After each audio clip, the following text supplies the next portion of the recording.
Inspirasi hari ini dengan tema keteladanan. Ayat bacaan firman dari surat Ibrani pasal 13 ayat yang ke-7. Demikian firman Tuhan, saya akan bacakan.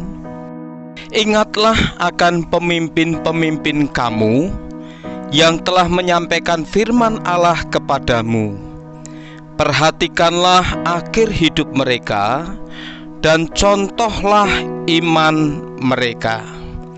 Bapak, Ibu, Saudara sekalian, firman Tuhan ini secara spesifik dan secara khusus memang disampaikan atau mengingatkan tentang pemimpin-pemimpin rohani.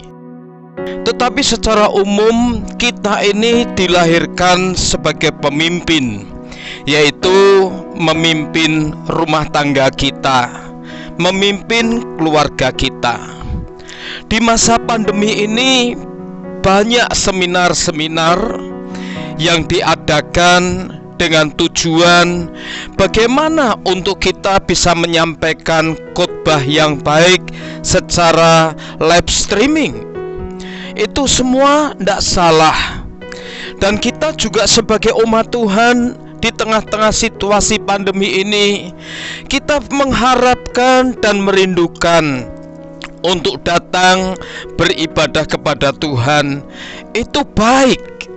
Tetapi firman Tuhan pagi hari ini mengingatkan kepada kita bahwa kita sebagai hamba-hamba Tuhan, khotbah yang baik tidak saja apa yang bisa kita sampaikan dengan baik, tetapi tentunya kitab suci mencatat bahwa kita ini juga harus melakukan kebenaran firman itu di dalam kehidupan ini.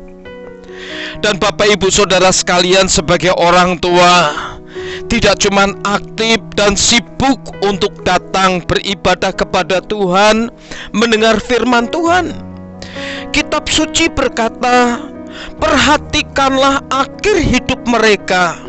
Berarti kehidupan kita sebagai pemimpin rohani, kita sebagai orang tua yang tadi saya katakan dilahirkan sebagai seorang pemimpin, harus bisa menjadi teladan di dalam kehidupan ini untuk orang-orang yang ada di bawah kita. Kita harus bisa menjadi contoh di dalam kehidupan ini untuk orang-orang yang ada di bawah naungan kita, baik itu di dalam sebuah organisasi rohani maupun di dalam lingkup yang namanya keluarga. Dan ini hal yang pertama yang penulis surat Ibrani pesankan dan sampaikan untuk setiap pemimpin-pemimpin dan setiap kita tentunya sebagai orang tua, supaya hidup kita boleh diteladani oleh anak-anak kita. Hidup kita boleh menjadi contoh buat anak-anak kita.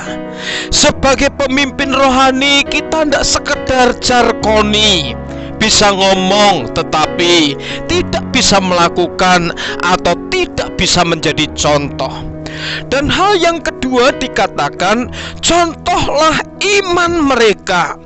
Dan di tengah-tengah situasi pandemi saat ini, iman itu sangat dibutuhkan, karena katanya iman itu berhubungan erat dengan imunitas atau kekebalan tubuh. Dan saat-saat ini iman itu sangat dibutuhkan.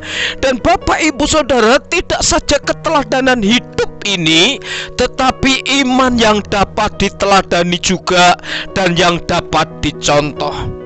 Di dalam kitab suci mencatat bagaimana seorang nenek yang bernama Lois dan punya anak Wineke. Paulus berkata, iman yang mereka miliki dia yakin untuk turun juga atau tinggal dalam kehidupan Timotius. Lah Bapak, Ibu, Saudara, iman itu ternyata bisa dilihat. Waktu Yesus berjumpa dengan orang banyak, dan kemudian ada salah seorang yang begitu percaya kepada Tuhan, Yesus berkata iman seperti ini tidak ada di antara orang Yahudi. Yesus bisa melihat iman itu. Dan mari kita mau belajar, Bapak Ibu Saudara sekalian, untuk hidup kita menjadi teladan bagi banyak orang. Amin.